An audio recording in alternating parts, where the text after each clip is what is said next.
Alors, on revient sur l'exemple de ce qu'on appelle une partition. Donc, on avait vu qu'une partition de différents événements, c'était un regroupement de un, 2, 4, un certain nombre d'événements qui vérifiaient certains points.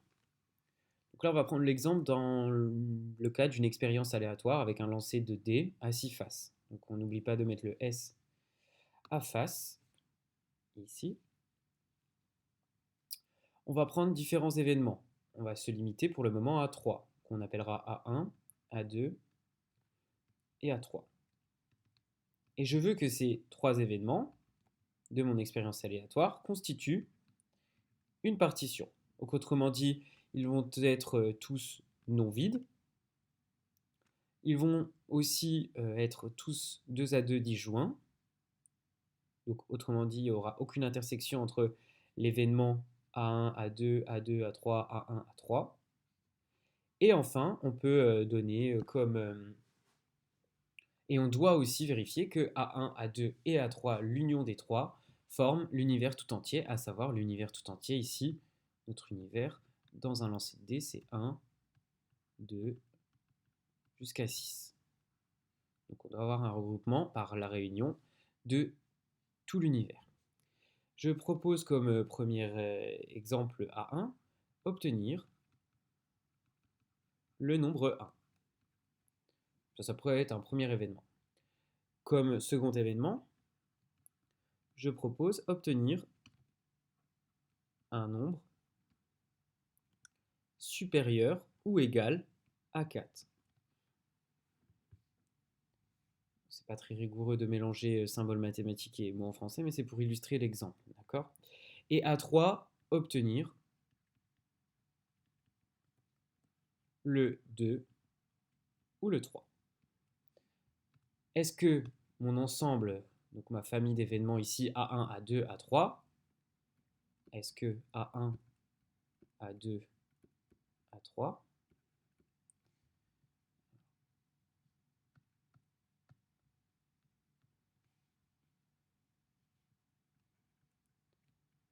forme ce qu'on appelle une partition?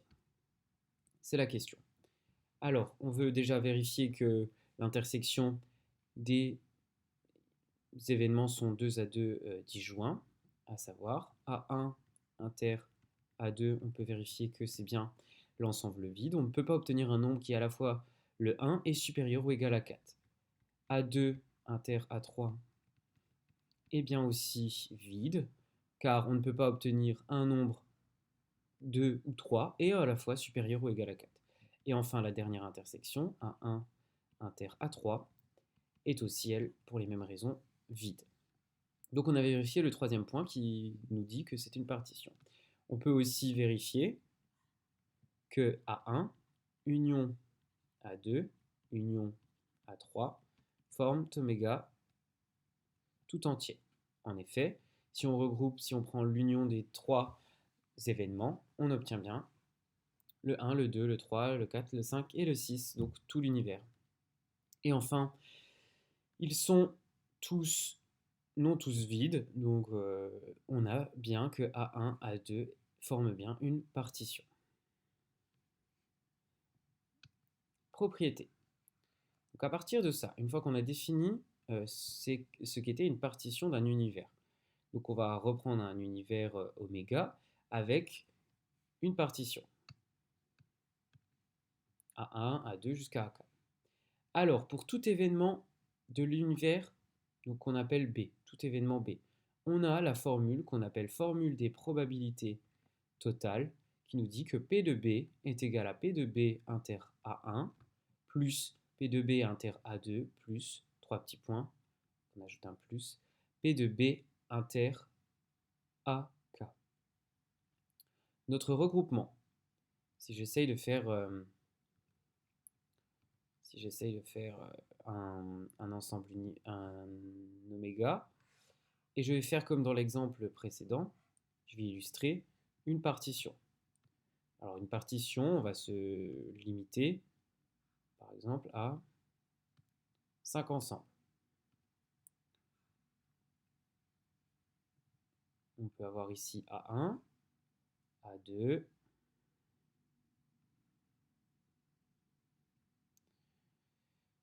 partager ici encore. A1, A2, A3, A4, A5. Je vais les numéroter. A1,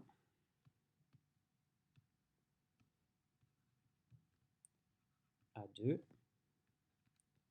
A3, A4 et A5.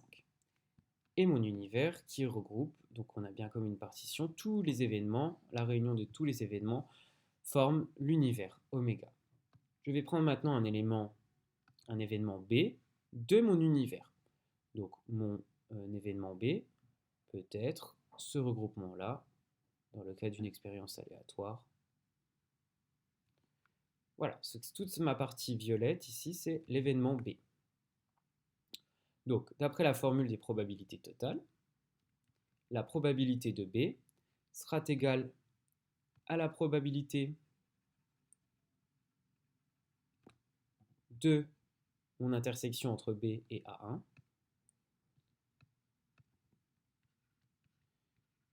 P de B inter A1, autrement dit la partie que j'ai assurée ici en rouge sur le schéma, plus la probabilité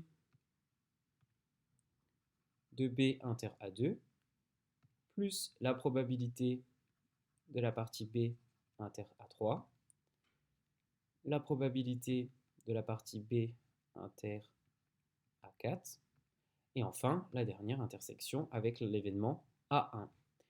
D'où l'écriture de ma formule du cours de A5 inter B. Voilà pour l'illustration de ma propriété. Alors, je vais traiter donc en 3.4 un exemple. Je vais reprendre comme partition la même qui était précédemment, dans l'exemple précédent.